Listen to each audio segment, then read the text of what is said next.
Ada seorang karyawan melihat bosnya baru membeli mobil. Si karyawan sangat kagum dengan mobil barunya si bos.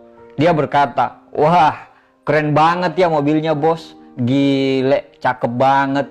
Si bos hanya tersenyum dan berkata, "Itu makanya, ayo lebih kerja keras lagi. Supaya bulan depan aku bisa beli mobil baru lagi.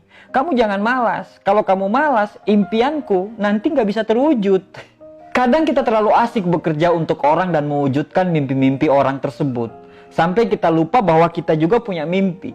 Maksudnya adalah, kalau kerjaan kita punya jenjang karir yang menurut akal sehat bahwa jenjang karir tersebut bisa membawa ke mimpi kita, mungkin kerjaan itu patut dan layak kita perjuangkan. Tapi, kalau pekerjaan tersebut tidak bisa membawa kamu kemana-mana dan tidak bisa membawa kamu ke tempat apa yang kamu impikan, berarti kamu mulai berpikir keraslah untuk mewujudkan mimpi Anda dengan hal yang lain. Contohnya, Anda bekerja di sebuah perusahaan dan Anda melihat senior Anda yang sudah 10 tahun bekerja di perusahaan itu. Hasil yang dia dapatkan dari 10 tahun itu hanyalah dia hanya memakai mobil harga 100 juta dan rumahnya pun masih ngontrak. Berarti bisa dipastikan 10 tahun pengabdian Anda ke depan, Anda akan mendapatkan hal yang sama dengan senior Anda itu. Orang bilang nggak apa-apa, yang penting kita kerja secara bahagia. Betul, betul sekali. Kenyamanan dan kebahagiaan dalam bekerja adalah hal yang paling utama. Tapi, kenyamanan dan kebahagiaan itu juga dipengaruhi oleh tercukupnya semua kebutuhan keluarga kita. Anak-anak kita, istri kita, atau orang tua kita. Belum lagi kalau kita anak pertama dan kita punya banyak adik. Bagaimana kita bisa nyaman bekerja bila tiap akhir bulan kita selalu diteror dengan cicilan yang tidak pernah berhenti? Bagaimana bisa hidup bahagia bila tiap hari ada saja tuntutan anak kita yang wajib kita penuhi sebagai seorang orang tua? Bagaimana mungkin kita bisa bahagia bila kita kerja, perginya masih gelap, pulangnya sudah gelap, tapi masa depan pun gelap? Artinya, kenyamanan dan kebahagiaan bekerja itu mencakup semua aspek kehidupan kita. Nah, pertanyaannya adalah, bagaimana kerjamu sekarang? Sudah berapa tahun Anda bekerja di situ? Apa yang sudah bisa Anda wujudkan? Bagaimana istrimu? Bagaimana anakmu? Sudah hidup layakkah mereka? Kalau jawabannya belum, pertanyaan berikutnya adalah, apakah dengan pekerjaan Anda sekarang, Anda yakin bahwa mimpi Anda akan terwujud?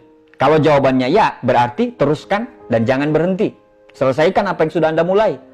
Tapi kalau jawabannya tidak, berarti harus dipikirkan lagi apa yang harus dilakukan. Ada sebuah cerita, seorang karyawan yang bekerja di kantor. Dia selalu membawa bekal untuk makan siang. Saat jam makan siang tiba, para karyawan selalu kumpul di sebuah tempat makan.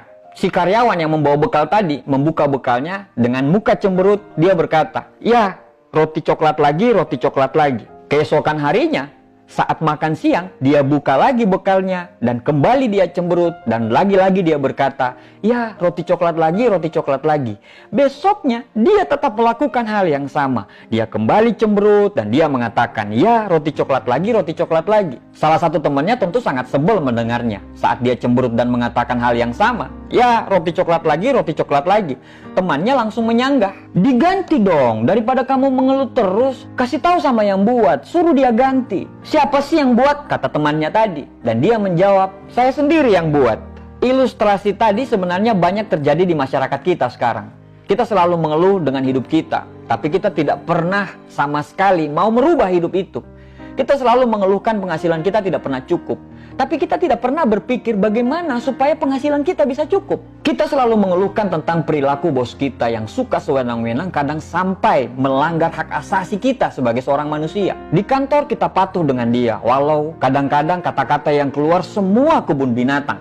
Tapi di belakang dia, gantian kita yang mengumpat dia dengan semua kata-kata kebun binatang. Kita tidak suka, kita bete, kita jenuh, tapi besoknya kita kembali lagi ke habitat itu. Inti dari bekerja bukan cuma uang, tapi rasa bahagia dalam bekerja. Bila kita memiliki kenyamanan, kebahagiaan dalam bekerja, berarti cepat atau lambat kita akan sukses. Karena bahagia dulu, baru kita bisa sukses. Bukan sukses dulu, baru bahagia. Kalau tiap hari selalu stres, selalu tertekan, merasa terpaksa, maka kita tidak akan pernah mendapatkan hasil yang maksimal. Gak masalah sekarang kamu kerja sebagai seorang bawahan, gak masalah sekarang kamu kerja sebagai seorang karyawan, itu bukan masalah. Tapi kamu juga harus mulai berpikir bahwa hidup ini tidak selamanya untuk hidup di bawah telunjuk orang lain. Anda harus mulai berpikir bahwa masa depan kita tergantung pada diri kita sendiri. Dunia kerja itu kejam banget loh bro.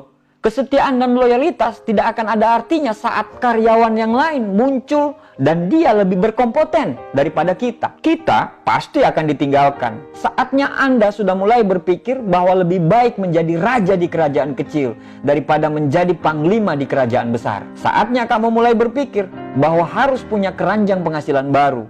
Jangan meletakkan telur dalam satu keranjang. Bila keranjangnya pecah, maka semua telur itu akan pecah juga. Tapi kalau kita punya dua keranjang, maka bila keranjang telur ini jatuh, maka kamu masih punya keranjang lain. Begini, jangan salah kaprah dengan video saya ini. Pasti Anda berpikir bahwa saya akan mengarahkan Anda untuk menjadi seorang pengusaha. Yo, nggak mesti jadi pengusaha. Banyak kok profesi-profesi lain yang bisa bikin kamu sukses kok. YouTuber sukses ada nggak? Ada. Gamer sukses ada nggak? Ada. Yang main Instagram sukses ada nggak? Ada. Instagram bisa menghasilkan banyak duit. Facebook bisa menghasilkan banyak duit. Jangan bicara modal dulu, itu belakangan.